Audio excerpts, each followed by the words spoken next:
It started with a sound no one could explain. A single scream, sharp, shortened, cut through the night like a blade through silence. Just one. And then, nothing.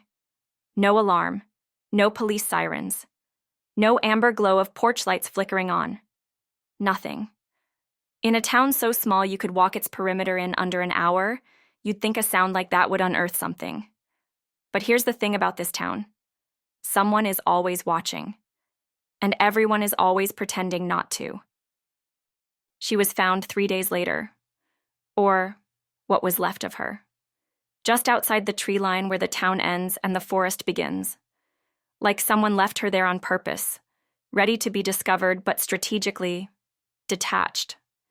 Detached from what any rational mind would consider humanity. The police called it a tragedy. The town called it forgettable.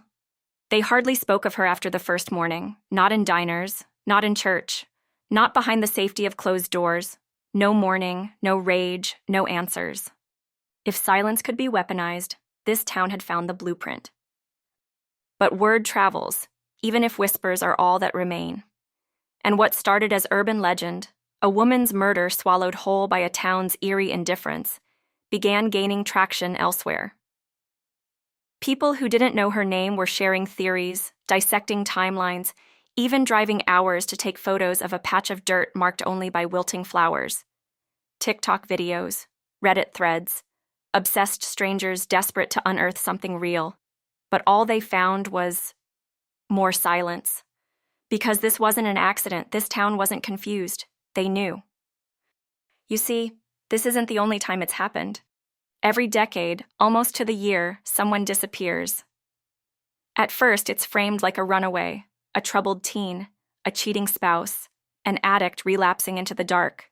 But always, the pattern snaps into place like crooked puzzle pieces. No goodbye notes, no bank activity. Some never even packed a bag. And more importantly, no one. The neighbors, the pastors, the teachers, none of them could ever recall the last time they saw the victim. And yet, there's always one teenager, one fringe kid, the kind everyone overlooks, always trying to investigate, always getting too close, always gone before they can speak. A conspiracy? Maybe. But conspiracies require coordination. This is something else. This is pathology disguised as politeness. A culture of knowing and never acknowledging. No one screams. No one cries. No one helps. What's worse? There's a thread, linking every victim in a way no one wants to say out loud. Not publicly. It's not money, not infidelity.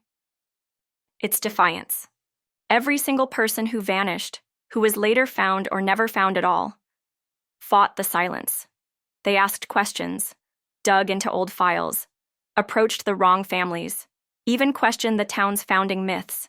Tales about those who built this place on land nobody else wanted, land that drank up bodies like water. And the most recent woman. She had just started a podcast, one episode in, about missing women from small towns that no one seemed to notice. And in that first episode, uploaded just 2 days before she vanished, she said something chilling. She said, "I don't think these women are lost. I think we're all pretending we never saw them to keep ourselves safe." Now her voice echoes across earbuds every time someone discovers her podcast for the first time. A frozen thought, a digital ghost. And through all of this, the police say there is no case, that the body was found outside jurisdiction, that wildlife might have damaged the evidence, that small towns often feel strange, but usually aren't. But what if they are? What if the scariest thing isn't that no one saw what happened, but that so many did? And they said nothing. Some crimes hide behind darkness. Others? Behind light, cute front porches, Sunday services, pancake breakfasts, and neighborly smiles that never reach the eyes. But underneath, there's rot. Deep and generational. A town united not by love, but by silence. And in silence, horror grows bold. So next time you pass through a town like this, the kind that looks too perfect, too still, look closer. Not for what's there, but for what's been erased. Listen not to what they say, but what they refuse to remember. Because in some towns, speaking the truth isn't dangerous. It's fatal. Follow the quiet signal. Some stories are buried on purpose,